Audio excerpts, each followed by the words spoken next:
the city of Cyprus around 300 BC, there lived a trader of immense wealth named Zeno. During one of his voyages from Phoenicia to Piraeus, his ship tragically sank, taking all of his precious cargo with it. This single event, which was completely beyond Zeno's or anyone else's ability to control, instantly stripped a once wealthy man of all his riches. Now imagine being in Zeno's shoes. How would you respond to watching your entire life's work vanish in the blink of an eye due to an act of nature? What would be the appropriate response? Would you lash out in anger, sink into sorrow, or perhaps feel that life had dealt you an unfair hand? For most of us, any of these reactions would seem understandable, but not for Zeno, who would later be known as the father of Stoicism. One small shift can endure forever, and a simple reframing of one's perspective can ripple outward, producing more significant and lasting changes over time. The very essence of Stoicism is rooted in acceptance and emotional neutrality. After immersing himself in the works of Socrates and other renowned thinkers, Zeno developed and began teaching Stoicism. According to his philosophy, while we may not hold much power over the events that befall us, we do possess full control over how we allow them to affect us, and we ought to use that control wisely. Instead of lamenting over what was lost, be it milk spilled or cargo submerged, Zeno chose to keep his cool and face the situation with a steady, even mind. There are many modern misunderstandings surrounding Stoicism. Today, people often mistakenly perceive Stoics as unshakable individuals who avoid extreme emotions, steering clear of outbursts of anger or intense anxiety. However, the original Stoic mindset was far more nuanced. Rather than simply describing emotionally flat people, Stoicism was meant to be a framework through which one could understand, interpret, and live within the world. It was a holistic approach to life, one that has endured for centuries. The principles of Stoic philosophy remain just as relevant today as they were thousands of years ago, and its benefits remain equally potent. Stoicism offers us tools for processing negative emotions that stem from painful experiences, and allows us to transform those emotions into thoughts that grant us new, often more helpful perspectives. Perspective, after all, is everything, and since no two people share identical experiences, everyone sees the world differently. Because Stoic philosophers gathered, discussed, and taught their ideas in open, public spaces, their teachings became widely accessible. They believed Stoic principles were universally applicable and valuable, so it made little sense to lock that knowledge behind the walls of a school or palace. Consequently, everyone, from the lowest servant to the highest ruler, could study Stoicism and adopt it, and many did. Among the most famous Stoics in history are Epictetus, whose name translates to acquired due to his former status as a slave, Seneca, a widely respected statesman, and Marcus Aurelius, a Roman emperor and one of history's most powerful figures. The early Stoics lived out their teachings, opposing any form of segregation and standing firmly against inequality. They even coined the term cosmopolitan, which means citizen of the world. Today, when we hear that word, we often think of cities like New York, Toronto, Dubai, or London due to their cultural diversity, precisely the kind of unity the Stoics envisioned. Back when Stoicism first emerged, women were barred from studying philosophy. But Stoics took issue with that idea entirely. Musonius Rufus, who taught Epictetus, once proclaimed that it is not men alone who possess eagerness and a natural inclination towards virtue, but women also. He noted that women are no less drawn to noble and just actions than men are. And if that's the case, why should men alone pursue the study of philosophy? Thanks to this mindset, even when it wasn't socially acceptable, women were welcomed to learn about Stoicism and to live according to its values. So why do so many individuals today adopt Stoicism as a guiding philosophy?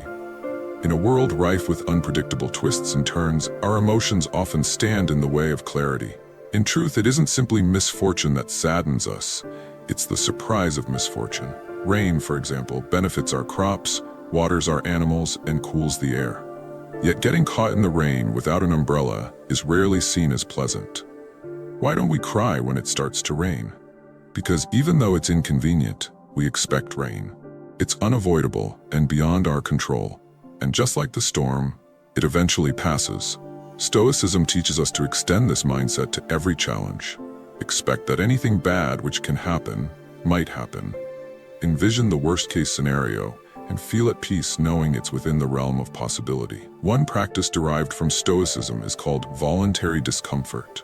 This involves deliberately putting oneself in mildly uncomfortable situations to cultivate gratitude. Try sleeping on the kitchen floor, taking cold showers in place of warm ones, or eating nothing but potatoes for a few days.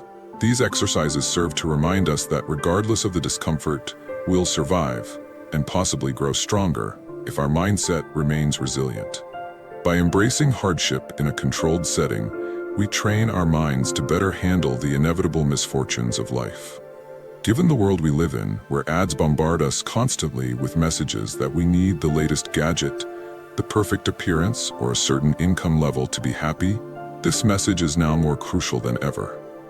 We are born with limited knowledge and grow by learning from home, school, and personal experience. But these sources often conflict, and the question becomes, should we absorb all of it? Sometimes, we unknowingly internalize unrealistic standards, setting ourselves up for disappointment. That's no way to live. Instead, we should focus on becoming better for our own sake. Do things solely because they matter to you.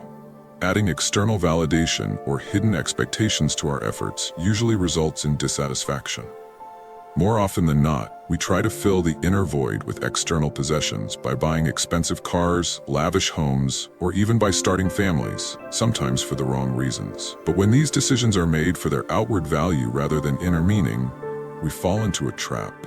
Stoicism teaches us that if your happiness depends on external things, it's vulnerable because external things can fail. Cars break down, natural disasters can destroy homes. Divorce is increasingly common. Even free things cost us something, mental and physical space. Seneca once wrote that learning to live with less makes room in your life for what truly matters. Instead of chasing possessions or recognition, we should root our happiness in our own inherent worth as human beings. Our focus must be on staying mentally steady regardless of what happens. Ultimately, we don't have control over most of life's circumstances, but we do have absolute control over how we choose to respond. That's the essence of Stoicism's most important idea, the dichotomy of control. Epictetus once said, "The chief task in life is simply this, to identify and separate matters so that I can say clearly to myself which are externals not under my control and which have to do with the choices I actually control." The Stoics emphasized separating what lies within our power from what does not. Our self-worth should come from the former, never the latter. Aspiring toward goals is good, but falling apart when things don't go your way is, in the Stoic view, pointless. Making YouTube videos might not be as difficult as ruling an empire, but it still poses challenges. First, you need to come up with an idea. That alone can take a long time. Then you research, maybe abandon the idea, start over, write the script, shoot and edit the video, design the thumbnail, craft the title, and only then do you upload. Everything before hitting that upload button is within your control. But after you click it, the YouTube algorithm takes over. Yet many creators judge their work's value based on views or follower counts, metrics largely outside their control. The Stoic approach suggests instead evaluating your success by the effort you invest, not the outcome. Trust the process. Living with less allows you to free yourself from the metaphorical shackles society has placed on you and that you've helped fasten. Picture someone who's worked hard at their job for 6 months and believes they've earned a promotion. They hand in their performance report to their boss, only to be turned down. Now they're upset, assuming they must be incompetent. But perhaps the boss was in a bad mood. Maybe someone else was more qualified, or the company couldn't afford a raise. The individual doesn't know the true reason, but still lets the disappointment consume him. Had he based his value on the quality of the work he submitted, he might have felt satisfied, knowing he had done his best. His goal wouldn't be gone, only delayed. This change in thinking is key. A true Stoic does not measure success by wealth gained, but finds comfort in being able to live a good life without needing all the things money can buy. Stoicism revolves around 4 key virtues: wisdom, courage, temperance, and justice. Wisdom is knowing what you can control and what you cannot, and choosing how to respond. Viktor Frankl put it best when he said, "Between stimulus and response, there is a space. In that space is our power to choose our response." Courage can be summed up in two words: persist and resist.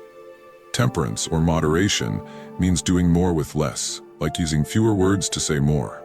While billionaires battle for dominance on rich lists, Stoics believe the true measure of wealth is having only what is necessary, and then simply having enough. Justice is the highest of all Stoic virtues. It insists that we must never harm another, because we were made for one another, for kindness, not cruelty. Nelson Mandela is one of the most celebrated leaders in African history. While he fought against apartheid, he was sentenced to life in prison. After 27 years, he was released and eventually became South Africa's president. Many assumed he would exact revenge, but he did not. During his imprisonment, Mandela studied Marcus Aurelius and absorbed many Stoic teachings.